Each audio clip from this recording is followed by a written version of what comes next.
જે રાજ્ય આખા દેશમાં ઉદાહરણરૂપ બનીને ગુજરાતના છેવાડાના ગામડાઓને 24 કલાક વીજળી આપે એવી જ્યોતિગ્રામ યોજના માત્ર કાગળ પર બનાવી ન શકતું હોય એને વાસ્તવિકતામાં લાગુ પણ કરાવી શકતું હોય જે રાજ્યએ એવા મુખ્યમંત્રી આપ્યા કે જે આગળ જતા આખા દેશમાં એક રાજ્યને મોડેલ રૂપ બતાવીને દેશના પ્રધાનમંત્રી બન્યા એ રાજ્યમાં આખું વહીવટીતંત્ર ભેગું થઈને ROW રાઇટ ઓફ વે તમે માત્ર તેમની પાસે જમીન લઈ રહ્યા છો ખાલી ભાડે પટ્ટે આપશો એવું પણ નહીં ખાલી અમે થોડી લીધી છે એવું માનીને ખેડૂતનું આખું ખેતર બરબાદ થાય છે એટલી સાદી સરળ વાત પણ જો ન સમજી શકતા હોય અને ખેડૂતે આટલા લાંબા સમય સુધી આંદોલન પર ઉતરવું પડે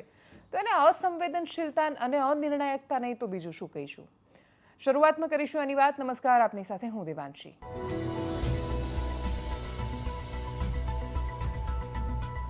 એનાલિસિસમાં આજે સૌથી પહેલાં ખેડૂતના મુદ્દાની વાત એટલા માટે કેમ કે 7 દિવસથી જે ઉપવાસ આંદોલન ચાલી રહ્યું છે એમાં છેલ્લે એક વિડીયો સામે આવ્યો નેહલ અમૃતિયા નામના ખેડૂત એમની તબિયત લથડી એમને હોસ્પિટલ લઈ જવામાં આવ્યા ત્યાંથી જે દ્રશ્ય સામે આવ્યા છે ત્યાં બહેનો જે રીતે દરરોજ પોતાની વ્યથા ઠાલવી રહી છે મને એવું લાગે છે કે આ સ્થિતિ પૂરતી છે એ સમજાવવા માટે કે ખેડૂતો અડગ છે પોતાની વાતને લઈને એ શું કામ અડગ છે એ વાતને સમજવી પડે આ મુદ્દાને સમજવો પડે શું રાજ્યમાં એવા અધિકારીઓ શેષ નથી બચ્યા અથવા અધિકારીઓનું કામ ચલો જવા દો જે શાસક પક્ષના નેતાઓ છે આટલી મોટી પોલિટિકલ પાર્ટી જે કહે છે કે આટલા સૌથી વધારે દુનિયામાં અમારી પાસે કાર્યકર્તા હોય એવી પોલિટિકલ પાર્ટી છે શું એમની પાસે એવા નેતાઓ નથી બચ્યા કે જે જઈને સરકારને જે 10 લાઇનમાં સરળ રીતે સમજાવી શકે છે એ વાત સમજાવે કે ભલે ઇલેક્ટ્રિસિટી એક્ટ ને એના પછી ટેલિગ્રાફ એક્ટના બધા કાયદાઓ છે પ્રાવધાનો છે બાજુના રાજ્યના ઉદાહરણો છે એમણે કરેલા સુધારો છે તમારે એ સમજવું પડે કે તમે જે જીદ પકડીને બેઠા છો કે થાંભલા નાખવામાં ખેડૂતની આટલી જમીન જાય છે ને એનું વળતર આપીશું તો આ એવી વાત નથી જેવો થાંભલો ખેડૂતના ખેતરમાં રોપાય છે એની જમીનની કિંમત સાવ અડધી થઈ જાય છે આખી જિંદગી એને નુકસાન છે એની આવનારી પેઢીને નુકસાન છે એ એટલું લાંબુ નુકસાન છે કે એ આખી જિંદગી એને ભાવ તો નહીં મળે એ ખેતી એ સારી રીતે નથી કરી શકવાના ઇમ્પેક્ટ એરિયા બહુ મોટો છે આમાં અને આમાં ઇમ્પેક્ટ એરિયા તમારે ગણવો પડે એની કિંમત તમારે આપવી પડે માર્કેટ પ્રાઇસ પ્રમાણે આપવી પડે અને એટલે જ જમીન લેવા માગતા મોટા ભાગના લોકો એ પ્રકારનું પ્રાવધાન કરે છે સૌથી મોટી વાત આ પ્રકારે જ્યારે કચ્છમાં ટેકનિકલી મુદ્દાને સમજીએ કોઈ પણ કંપની માટે કચ્છમાં આટલું સરસ સોલાર આવી આ બધું થયું ખુશ થાય આટલી બધી વીજળી પેદા થઈ છે હવે વીજળી પેદા થઈ છે તો એના ટ્રાન્સમિશન માટે લાઈનો જોઈશે આમાં સેટેલાઇટ નથી એટલે મોબાઈલના ટાવર જેમ પહેલાં નખાતા હતા અને ઘટી ગયા હવે તો સીધું સેટેલાઇટથી આવે છે આમાં સેટેલાઇટ નથી તમારે અત્યારે તો એટલીસ્ટ આપણા દેશમાં તો ટ્રાન્સમિશન લાઇનની જરૂર પડે છે હવે જેટલો મોટો પાવર ટ્રાન્સમિટ કરવાનો હોય એટલા મોટા થાંભલા આવશે એના એ મોટા થાંભલા આવશે તો જમીન જશે બને ત્યાં સુધી સરકારી જમીન લેવાની હોય છે ખેડૂતની જમીન બને ત્યાં સુધી અવોઇડ કરવાની હોય છે પણ એવું તો છે એની વચ્ચે ખેડૂતના ખેતર પણ આવવાના હવે જે ખેતર આવી રહ્યા છે એને તમારે વળતર આપ્યા સિવાય છૂટકો જ નથી અને એ નિયમ પ્રાઇવેટ કંપનીને પણ એટલો જ લાગુ પડે છે જેટલો સરકારી કંપનીને એટલે પાવર ગ્રીડ કોર્પોરેશનને પણ એટલો જ લાગુ પડે અદાણીને એટલું લાગુ પડે રિલાયન્સને એટલું લાગુ પડે બધાને એટલું લાગુ પડે અને એટલે જે કાયદો સમાન રીતે લાગુ થવાનો હોય એમાં કલેક્ટરની ભૂમિકા બહુ જ મહત્વની થઈ જાય છે કલેક્ટર સમજાવટ માટે જાય છે પણ ખેડૂત જે સાદી સરળ માંગણી કરી રહ્યો છે એ વાત પ્રોસેસ કરવામાં આટલો લાંબો સમય લાગે છે કે કેમ એ ખબર નથી પડતી જે દિવસે ખેડૂતોનું આંદોલન થયું એ દિવસે ભારતીય જનતા પાર્ટીના નેતાઓ જેટલા પણ નેતાઓ જેટલી પણ ટીવી ચેનલ પર જેટલા પણ માધ્યમોમાં એ ડિબેટમાં જ્યારે જોડાયા ત્યારે ડિબેટમાં બેઠેલા નેતાઓએ બહુ સ્પષ્ટતાથી કહ્યું હતું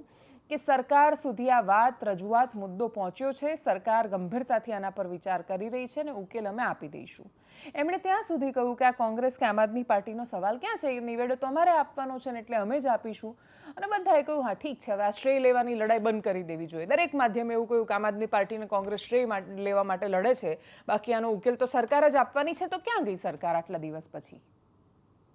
જેવા પોલિટિકલ પાર્ટીઝે પક્ષોએ જેવું લડવાનું બંધ કર્યું તમે એ મુદ્દાને ગંભીરતાથી લેવાનું બંધ કરી દીધું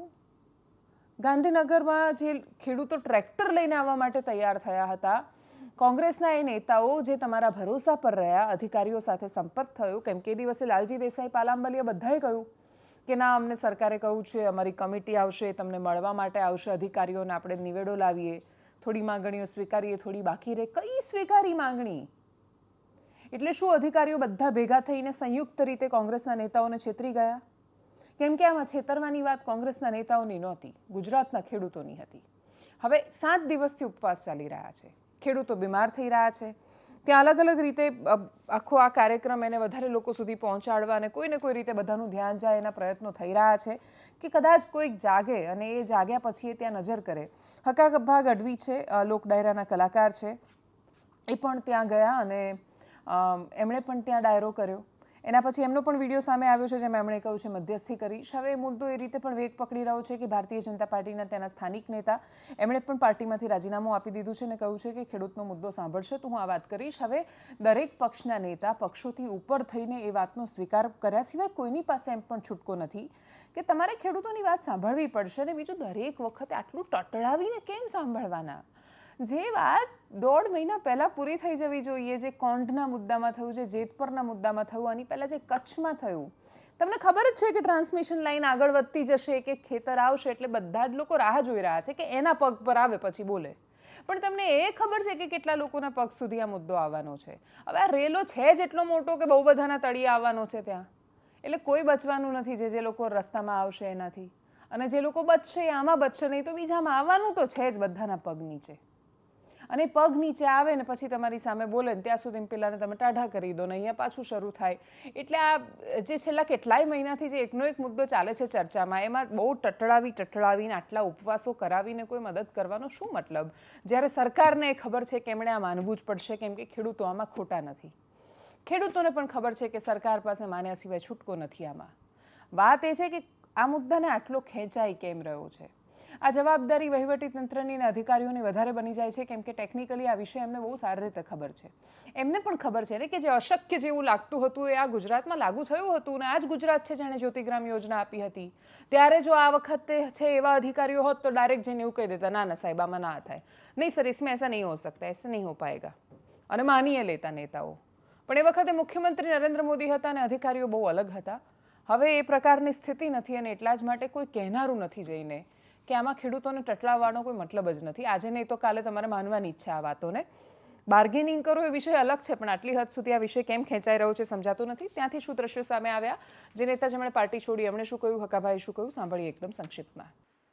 મારી 2 પેઢીથી જ્યારથી ભારતીય જનતા પાર્ટીનો જન્મ થયો ત્યારથી જ મારા બાપ દાદા પણ ભારતીય જનતા પાર્ટીમાં છે અને આજ દી સુધી એમાં જ રહ્યા અને રહેવા પણ માંગી છે.